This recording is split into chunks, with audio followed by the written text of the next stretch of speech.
Bueno, pues muy buenas a todos y bienvenidos a vuestra casa de Fórmula 1. Bienvenidos a un nuevo vídeo en el cual vamos a seguir comentando múltiples noticias que siguen surgiendo. Tenemos muchas cosas que comentaros en este viernes, todas ellas detalladas en la descripción de este vídeo, donde trataremos sobre todo los temas que habéis podido ver en el titular, pero hay varios más. Además, si queréis ver uno de los temas titulares del vídeo, los tendréis al final del todo, por lo que podéis hacer uso del dicho índice para saltar hasta ese punto. Habiendo dicho todo esto, vamos a dar comienzo y primero de todo tenemos que arrancar con uno de los temas titulares del vídeo. Tenemos que hablar con respecto al equipo Aston Martin y los objetivos que se marcan para la próxima temporada. Recientemente hemos visto como un Dan Fallows nos hablaba un poco acerca de la situación. Creo que es una de las personas que mejor podemos escuchar de lo que ha sido el equipo Aston Martin en esta temporada, y lo tenemos en el último de los vídeos que hemos publicado en el canal. Haciendo un resumen muy breve de lo que fueron esas palabras que, como os digo, os tratamos en el día de ayer, pues nos contaba un poco al respecto sobre la caída de rendimiento que había tenido el equipo Aston Martin, que sobre todo había sido por intentar ser muy agresivos con el concepto, llevarlo al extremo, y que quizá además intentando en esa búsqueda de eficiencia que siempre os hemos comentado, le ha venido mal al final al Aston Martin y han aprendido de esos errores y muchas otras cosas. Eso es sobre todo lo principal que sacamos, que es importante para el día de hoy, pero luego hay otras cosas que, como os digo, es interesante que vayáis a ver el último vídeo que hemos tratado. Así que teniendo esa premisa, sabiendo qué es lo que le ocurrió al equipo Aston Martin explicado por su propio director técnico, podemos hacernos una idea mejor de cómo quiere llegar Aston Martin a los objetivos que se marca su director de rendimiento. En este caso, Tom McCulloch ha hablado acerca de lo que esperan en Aston Martin para el próximo monoplaza, para la MR24, un coche en el cual están trabajando de lleno, un coche del que esperan haber solucionado los problemas que ellos mismos crearon en el AMR23, y su objetivo para esta próxima temporada es conseguir hacer un coche que sea en todos los circuitos mucho más fuerte, un coche que pueda subir al podio en cualquier circunstancia, no únicamente en un tipo de circuitos específicos como los que necesitaba el AMR23. En este sentido, al final siempre se lleva el hecho de asemejarse más a Red Bull, en este sentido que Red Bull son muy potentes. En el caso de también de Red Bull sí que es verdad que es lo mismo que siempre os decimos, por mucho que ese sea el objetivo y que sea lo que se intente, de que sea más competitivo en todo tipo de circuitos, al final siempre vas a tener unos circuitos en los que te adaptes mejor y otros en los que te adaptes peor. Eso le pasa también a Red Bull, y lo tenemos el ejemplo de Singapur, el más claro, que es el que peor se adaptaron y ni siquiera estuvo ninguno de ellos en el podio, pero hay muchos otros ejemplos a lo largo de la temporada donde, aún ganando incluso, estaban a menor distancia de sus rivales. Eso es porque en ese circuito se les daba peor, seguían siendo tan superiores que aún así ganaban, pero se les daba peor que otro tipo de circuitos donde su ventaja era mucho más amplia. Así que eso son cosas que tenemos que tener en cuenta, de que siempre va a haber circuitos donde te adaptes mejor y circuitos donde te adaptes peor. La intención de Aston Martin es no empezar 2024 tal y como lo terminaron, donde sí que necesitaban un estilo de circuito muy característico. Brasil y Zandvoort son dos circuitos similares en ciertos aspectos, sobre todo en curvas no de alta velocidad, pero quizá curvas de media velocidad muy largas, como las que tiene Zandvoort y las que tiene también Brasil. Al final son dos circuitos que, bueno, más o menos se pueden llegar incluso a asemejar. Aún así tienen sus ciertas diferencias, pero son los dos últimos circuitos donde consiguió Fernando Alonso llegar al podio, y se debe también a eso, al que al final esta última MR23 necesitaba unas características muy específicas. Luego, sobre esto también he visto críticas, ¿no? Ha habido gente que ha criticado el hecho de es mejor no centrarse quizá en todos los circuitos y centrarse en un tipo de circuitos específico. ¿Por qué? Porque si te centras en todos, al final serás más débil en los circuitos fuertes y demás. Eso es lo que mucha gente ha puesto, ¿no? Diciendo que es mejor un podio de vez en cuando y un séptimo puesto en la siguiente carrera que 2 quintos puestos seguidos, quizá. Y sí y no. En que es mejor un tercer puesto, un podio y luego un séptimo puesto seguro, que 2 quintos puestos seguidos. Pero lo que no es mejor, que es a lo que quería decir, es el hecho de no tiene por qué ser así. Es decir, no tiene por qué hacer un coche que sea mejor globalmente y que sea más débil en los circuitos que eras fuerte. Sería un coche muy similar al final lo que quieren conseguir a lo que era a principios de temporada el Aston Martin. Un coche que vimos que en Mónaco no estaba muy lejos de Red Bull, y también, por ejemplo, carreras como Azerbaiyán, donde casi llega al podio, pero sufrieron y quedaron en cuarta posición. Es ese concepto, es el hecho de estar siempre mucho más fuerte. Al final es hacer un coche mucho más fuerte, y eso es lo que han comentado siempre, es lo que también ahora comentan comenta Tom McCulloch en este sentido. Como decimos con relación a las palabras que decía ayer Dan Fallows, el director técnico del equipo Aston Martin cree que el próximo año pueden tener una buena oportunidad. Así que en ese sentido veremos qué es lo que acaba ocurriendo, pero las palabras en las que nos explicaba esto Tom McCulloch son las siguientes. Con las excepciones de Singapur y México, hemos puntuado siempre, lo que parece muy fácil, pero no lo es. La gente olvida rápidamente que aún estamos creciendo, pero seguimos enfrentándonos a pesos pesados como Mercedes y Ferrari. El siguiente paso para nosotros debe ser construir un coche para 2024 que sea capaz de subir al podio en cualquier tipo de circuito. Queremos tener un coche que esté entre los 10 primeros desde la primera sesión de entrenamientos y que luego podamos afinar para hacerlo todo más rápido. Tuvimos que hacer demasiados compromisos durante la temporada 2023. Que sobre lo último, esto que comenta, el hecho de estar siempre ya del principio, es lo mismo que digo, es volver a tener el coche de principios de año en ese sentido, en cuanto a rendimiento. Tener un coche que desde primeras ya sabes que va a funcionar, ya sabes que va a ser de los mejores y luego es solo ir afinándolo. No un coche como acabaron que sufrían muchísimo siempre los libres, os teníamos que contar que ellos estaban haciendo comprobaciones todavía y demás, porque en los libres sufrían mucho y al final pues acababan sacando un mejor rendimiento, pero habiéndolo pasado muy mal durante los libres. Así que eso es a lo que se refiere Tom McCulloch con estas expectativas para el próximo año, que además de todo esto y también nos ha comentado al respecto sobre un lugar, un punto donde Aston Martin ha mejorado bastante, que es en el DRS. Sabemos que ese ha sido uno de los objetivos que ha tenido Aston Martin desde principios de temporada, se ha hablado siempre mucho de esa mejora en el DRS porque se dieron cuenta de que eran muy poco eficientes. Realmente en comparación contra Red Bull siempre se dieron cuenta desde 2022 que el DRS de Red Bull era muy superior. Dice, ahora leeremos las palabras, pero dice que esto sobre todo toda la parrilla se dio cuenta en el Gran Premio de Arabia Saudí de 2022, cuando se dieron cuenta de que ese DRS era muy potente, pero lo que dice es que bueno, que independientemente de la comparativa contra Red Bull, se dieron cuenta a principios de año de que era un coche muy poco eficiente con el DRS, que es extraño incluso, también te diría.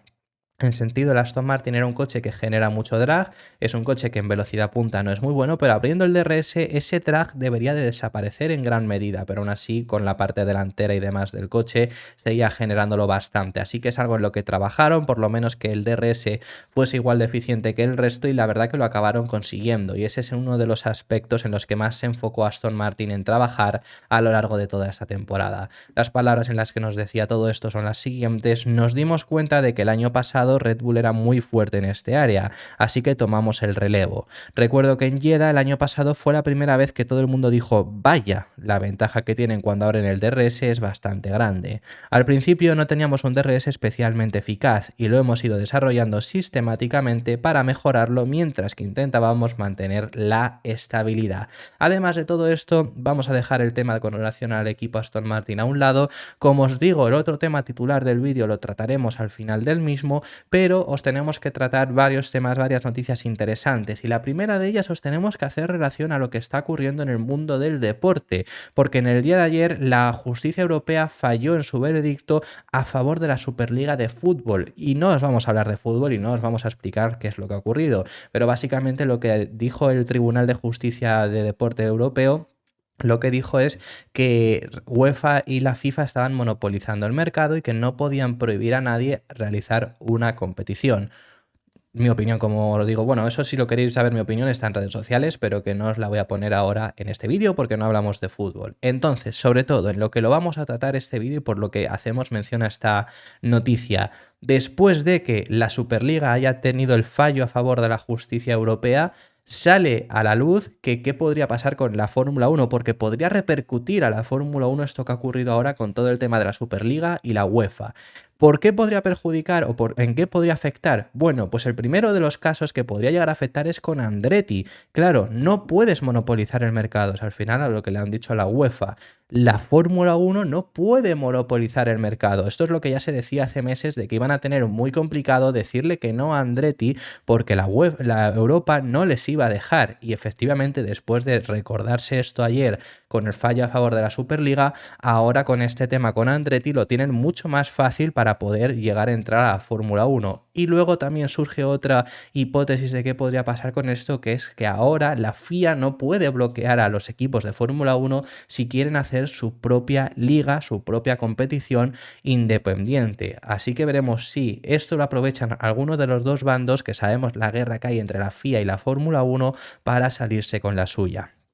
Yo sobre todo con lo segundo diría que nos vamos a quedar ahí. Quiero decir, vamos a tratar ese tema segundo, pero que con relación a pues todas las quejas que hay siempre entre la FIA, la Fórmula 1 y demás, pues salió también mucha gente y lo recogemos aquí en el canal con el hecho de ahora mismo no se les puede bloquear. Esto es algo que ya en la Fórmula 1, incluso los equipos de Fórmula 1 en varias ocasiones han intentado, incluso con un 2009 que estuvieron muy cerca de salirse. Y recientemente se ha rumoreado mucho con respecto a esto, que la FOM coja y diga a los equipos, nos vamos, hacemos nuestra propia categoría. Algo que yo creo que es muy complicado que acabemos viendo que acabe pasando, pero bueno, al final ahora con este recordatorio de la Unión Europea que se lo ha dado a la UEFA, también puede ocurrir con esto, con la FIA, del decir, oye, ellos están en su derecho si quieren de hacer su propia competición y que se marchen y no dependan de la FIA. Pero independientemente, como os digo, creo que esto es algo que había que mencionar porque es una cosa que podría llegar a ocurrir, pero sobre todo lo que más importancia tiene es para el tema de Andretti. No pueden bloquear la entrada de Andretti, no lo va a poder la FOM, no lo va a poder la Fórmula 1, o si no, se podrían meter en un lío con respecto a la Unión Europea por debido a ese intento de monopolio. No podrían hacerlo, es una competición que tiene que estar abierta en ese sentido. La FIA ya les ha dado el ok, la Fórmula 1 les va a tener que dar el ok, que además de todo esto ya os hemos dicho alguna vez en el canal que en teoría vienen noticias sobre esto en enero, así que veremos si finalmente acaba habiéndolos. Pero era un tema que queríamos tratar ahora que está candente en el mundo del deporte y que, como os digo, si queréis ver un poco mi opinión sobre la Superliga de fútbol y demás, lo tenéis en redes sociales, en Twitter, que me podéis seguir. Vamos a pasar al siguiente de los temas y tenemos que trataros ahora el motivo por el que Alfa Romeo no continúa en Fórmula 1. Sabemos que Alfa Romeo perdía su patrocinio con Sauber a partir de este mismo año, porque Sauber va a firmar con Audi para 2026. Entonces, por parte de Alfa Romeo intentaron buscar otro patrocinio en otro equipo de Fórmula 1 para continuar, y ese es Haas. Incluso varios medios, sobre todo Motorsport, lo dio prácticamente por confirmado. A falta de anuncio oficial, estaba ya firmado que Alfa Romeo iba a estar con Haas. ¿Qué es lo que lo cambió todo? ¿Por qué finalmente no acabó ocurriendo? ¿Por qué no tendremos a Alfa Romeo el próximo año junto a Haas? Bueno, pues esto lo han explicado desde Alfa Romeo, que dicen que al final lo que les ofrecía Haas era lo mismo que tienen en Sauber, pero costándoles más dinero porque les pedían más dinero, y además esto ya no es algo que quieren, porque no quieren únicamente ser patrocinadores, sino que quieren tener también control y toma de decisiones, algo que no tenían en Sauber pero que aceptaron, algo que no querían con Haas, y los de Haas nunca le ofrecieron esa posibilidad. Esto fue el motivo por el que no tenemos a Alfa Romeo el próximo año, que también te digo, yo no los quiero ver solo como patrocinador, es decir, durante estos últimos años siempre a Sauber le hemos llamado como Alfa Romeo porque el patrocinador era muy fuerte y porque es Alfa Romeo al final y porque pusieron el logo y demás. Sauber casi que desapareció, pero el equipo era Sauber. El equipo es el mismo que estamos viendo ahora que van a tener la próxima temporada. No ha cambiado nada, solo ha cambiado el nombre porque dejan de patrocinarlos. Yo no quiero que Alfa Romeo sea solo un patrocinador, yo quiero que de verdad sea un equipo. Alfa Romeo es un equipo también con mucha historia en la Fórmula 1. Es después de Ferrari, de McLaren, de Williams, y ya podríamos considerar a Red Bull y a Mercedes por delante suya claramente, pero podrían ser el siguiente fácilmente, o estarían ahí en una disputa con Renault, Benetton, Lotus, más o menos estarían ahí, pero podrían ser ese el siguiente, Alfa Romeo. Alfa Romeo es un equipo que en los primeros años estuvo muy fuerte también. Yo no los quiero ver solo como patrocinador. A mí me gustaría verlos como equipo de Fórmula 1. Ni siquiera como un 50-50 de donde tomen también ellos las decisiones. Pero ellos ya en ese sentido tampoco se querían solo ver como patrocinador, querían tomar ciertas decisiones, algo que en ese acuerdo Haas no le ofrecía. Me recuerda mucho este ejemplo a lo que pasó también con Porsche y con Red Bull. Lo único que en ese caso, la verdad que Porsche era bastante optimista. Alfa Romeo por lo menos tenía algo de posibilidades de conseguir algo de control dentro del equipo Haas, pero no acabó siendo, y entre pagar encima el doble y no tener nada de control, decidieron que no. Las palabras en las que dice esto lo dice Jean-Philippe Imparato, el director general de Alfa Romeo. Lo que dice es: habríamos vivido las mismas circunstancias como patrocinador de otro equipo, pero por el doble de dinero. No aportaba nada nuevo y necesitaba el dinero para desarrollar mis productos, los productos que realiza Alfa Romeo, así que no habría tenido sentido jugar la misma historia pero con otro equipo. Además, también os comentamos que los objetivos que tiene ahora mismo Alfa Romeo para el futuro se plantean en un futuro próximo llegar a regresar a la Fórmula 1 de alguna u otra forma, pero sobre todo el futuro cercano es entrar al WEC. Así que eso es por parte de Alfa Romeo. Os contamos también un tema breve con parte de Zak Brown y vamos al último tema, que es con relación a lo que habréis podido ver en el titular del vídeo. Y con respecto a Zak Brown os tenemos que contar la idea que propone para el formato al sprint. Sabemos que el formato al sprint pues no ha calado del todo bien, o no ha calado del todo bien para la gran mayoría de personas. Hay gente que le gusta y eso ya lo sabemos y hemos traído también aquí opiniones de todo tipo, pero en general no ha calado del todo bien y desde luego es un formato que todavía necesita ser revisado. Es el cuarto año de formato y va a tener un cuarto formato diferente. Va a haber otra vez cambios en el formato. Todavía falta de confirmarlos al 100% porque se va a decidir esto en enero teóricamente. Pero independientemente de ello, es lo que decimos, no ha habido todavía nada de que haya calado del todo. Entonces se están buscando esas intenciones de a ver cómo lo hacemos diferente para que guste, para que sobre todo sea un formato diferente. Se habla mucho de parrilla invertida y eso podría ser algo que acabe ocurriendo realmente. Veremos qué es lo que ocurre con ello. Por parte de Zak Brown lo que dice es, propone una idea diferente que sería mantenerlo como hasta ahora, una carrera normal, pero el hecho de introducir un nuevo neumático. ¿A qué se refiere con este nuevo neumático? A que si los fines de semana normales llevamos el blando, el medio y el duro, ya sea la distribución que Pirelli elija, se haga uno más blando seguro y siempre se lleve un compuesto más blando al actual, un super blando que solo esté, por así decirlo, para ese formato al sprint. Es decir, si llevas el C5, C4 y C3, pues introducir uno más blando aún. Si llevas el C0, C1 y C2, pues al final simplemente es poner el C3, pero si introduces el C5, meter un C6 inventado que sea solo para el formato al sprint. Esto con el objetivo de que y que sea ese neumático súper blando obligatorio, ese es el punto. Con este objetivo lo que conseguirías es que o un piloto gestiona demasiado y puede no hacer parada, o tienes ya que empezar a hacer una parada para poner otro súper blando y podría hacer un factor estratégico ahí interesante. Yo a esto me parece una propuesta interesante, me parece una propuesta que podría hacer las carreras al sprint pues más con ese factor estratégico, verlas más interesantes.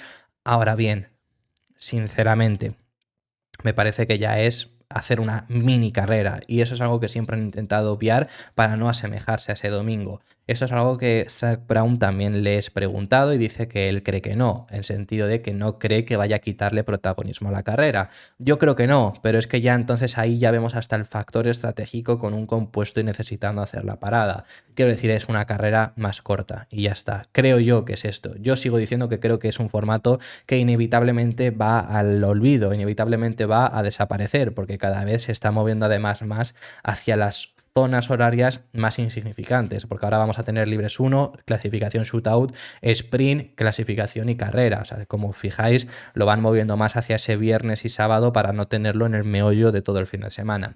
Así que bueno, estas son propuestas que dicen. Me gustaría saber en los comentarios si creéis que introducir este neumático obligatorio más blando podría hacer la carrera interesante.